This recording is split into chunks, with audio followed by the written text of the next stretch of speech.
Hi guys, it's your mythology master and welcome back to another mythology video. So in today's video, we will be talking about the 14 Olympian gods.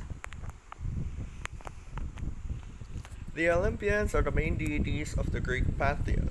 They were the last generation after the fall of the Titans. There were known to be 12 main gods, but in total, there are 14. So the Olympians are divided into two generations. We have the first and the second generation. So let us have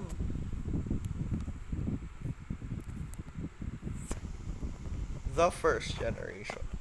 So the first generation of the Olympians are the children of the Titans, Kronos and Rhea. Let's start. First we have Zeus. So, Zeus is the king of the gods and the supreme lord of Olympus. He is the god of lightning, weather, thunder, the sky. He also controls law, order, and fate. He is the unfaithful husband of the goddess Hera, which is also her sister. Zeus is known to be the patron of fathers, patriarchs, emperors, and kings. He is also the father of gods and men. Next we have Hera, Zeus's wife and sister. So Hera is the queen of the gods and she is known as the Lady of Heaven. She is the goddess of matrimony, marriages, childbirth, families, marital harmony, kingdoms, and empires. She is the protectress of women in marriages, households, even in relationships. She is the punisher of those men, especially unfaithful husbands. She herself is a victim of infidelity by her husband and brother Zeus. Next we have one of Zeus's brothers, Poseidon.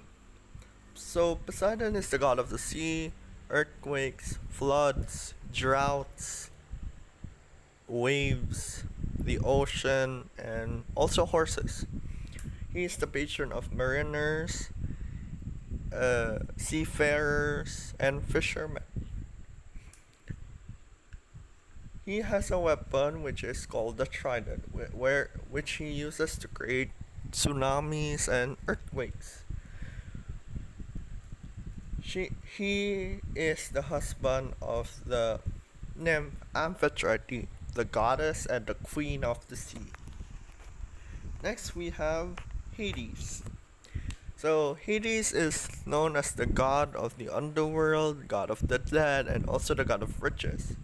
His name came from the Greek word Aides, which means the invisible one. He is known for being the one who abducted and marrying his niece, Persephone. Next we have Demeter.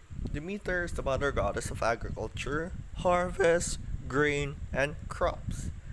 She makes sure that the crops in fields and the fruits of orchards are fertile and growing well. She can also cause intense famine if you enrage her. So be careful. By the way, she is the mother of Persephone. Next we have Hestia.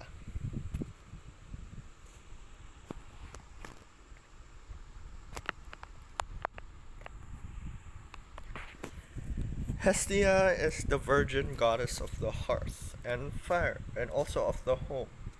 She is known as the kindest of all deities. She is really rarely known because she was replaced by one of the deities that we will tackle in the second generation. So next we have second generation. These are the children of the first generation. More particularly Zeus himself. Let's start. Hermes. Hermes is the messenger of the gods, and he is also the god of commerce, travel, speed, messages, communication, trade. He is also the god of trickery and theft. He's the patron of messengers, postmen, and also of thieves and tricksters. He himself is a trickster. He can travel both realms, either the divine or the mortal, even in the underworld. He is also the psychopomp, which is a guide to the afterlife. Next, we have the most beautiful goddess of them all, Aphrodite. Aphrodite's name came from the Greek word aphros, which means sea foam, which is connected to the quite interesting tale of her birth. So Aphrodite is the goddess of love, beauty, lust, desire, sex, procreation, and also of fertility. She is the patron of lovers and prostitutes. She was married to his brother Hephaestus, but chose Ares. She is the most prominent goddess because she appears in many myths. Next we have Ares. Ares is the god of violent war and also of bloodshed. Despite being the god of war and courage, bravery, and masculine virility, he is known to be a coward. He is also the most hated Greek god, even by his father, Zeus. Next, we have the contrast to Ares, Athena. So, Athena is the goddess of wisdom, strategic warfare, handicrafts, navigation, science, patriotism, heroism, and bravery. She is very skilled in combats and a very good strategist. She is also the patroness of weavers and craftsmen. Next, we have the deformed god, Hephaestus. So Hephaestus is known as the god of fire, forges, blacksmiths, volcanoes, and metallurgy. He was married to Aphrodite but was soon betrayed. Next we have the famed one, Apollo. Apollo is the god of the sun, light, music, poetry, prophecy, healing, medicine, archery, reason, truth, and logic. He takes on many roles: an archer, a healer, a, a prophet, or an oracle. He is very skilled in the arts of poetry and music, and also in the arts of healing.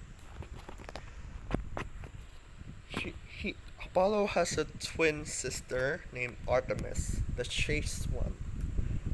Artemis is the virgin goddess of the moon, the hunt, of virginity, chastity, and also of wild animals. She's a very skilled archer. She is known as the protector of the wild and also the protector of maidens and young women.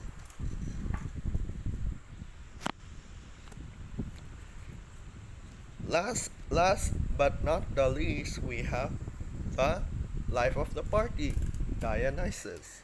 Dionysus is the god of wine, the vine, grapes, winemaking, festivity, revelry, theater, and ecstasy.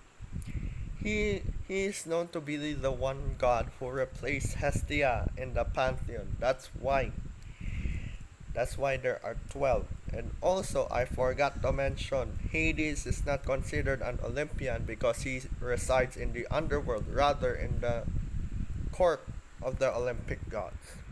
So, that's it for today's video. I hope you learned a thing or two. Goodbye and thank you for watching. Make sure to like, comment, and subscribe.